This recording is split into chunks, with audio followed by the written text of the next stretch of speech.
A video on these rather pathetic looking leftovers.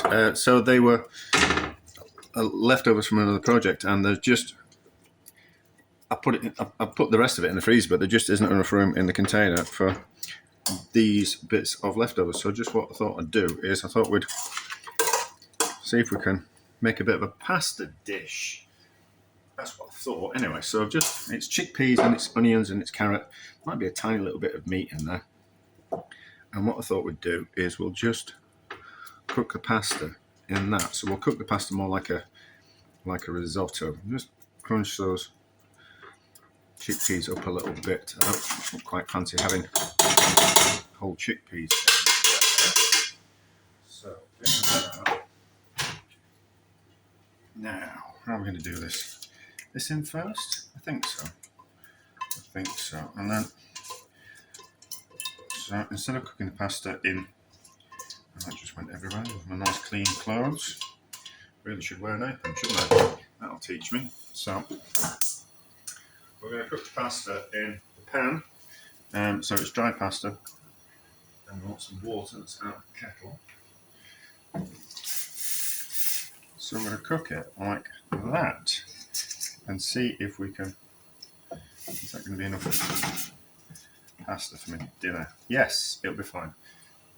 Yes, it'll be fine. It's a fine amount of pasta. So we'll just cook it like that. So as the water starts to boil, which won't take long, it'll soften the pasta, and then we can stir it around, and then the pasta will soak up all the delicious meaty stocky flavour from those vegetables and create a bit of a sauce. And then we might put some cheese in, and then we'll probably finish it off with some breadcrumbs on top, I think, which is quite a Sicilian thing to do.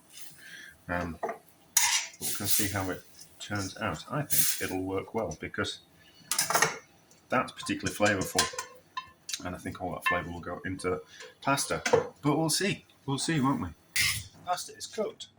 That looks alright, doesn't it? That looks alright. It certainly needs a little bit of salt, and it certainly needs a little bit of pepper. And then I've got a little bit of cheese left, so we're going to use that cheese up. And then I've also got something else I want to use up, which I think will be nice, which I've kind of done before, but we'll get to that bit in a second. So those on the edge.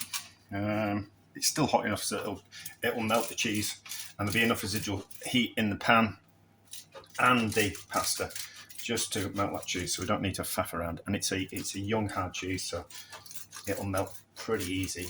As hard cheeses get older, they get tough to melt, which is where lots of people struggle with it's the 3 or 4 Roman pasta dishes. There's the cacio e pepe, carbonara,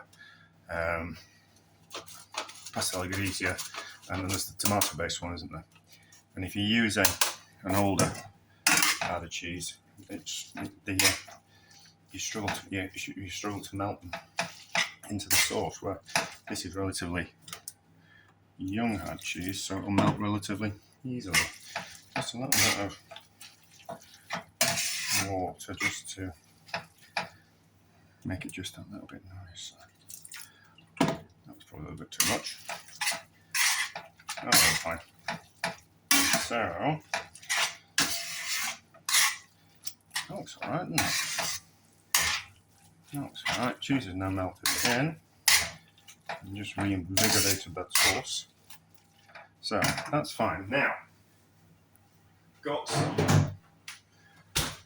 crispy pigskin from that project. So I've just ground it down, but it's made more of a paste. So we'll just add some breadcrumbs, toasted breadcrumbs to that. And I think that will give a nice crunchiness and pigginess to the sauce. Now, have a little spoon. The last spoon.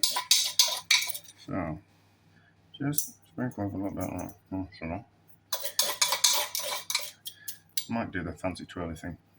But let's just taste that and see what we think. it's going to be good. I think it's going to be good.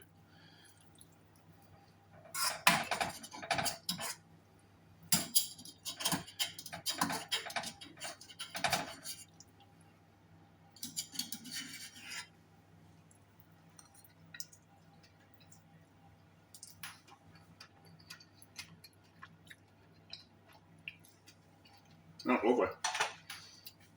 That's lovely, that. So, that's a good use of some leftovers, which I don't know what I would have done with otherwise. So, that's success. And that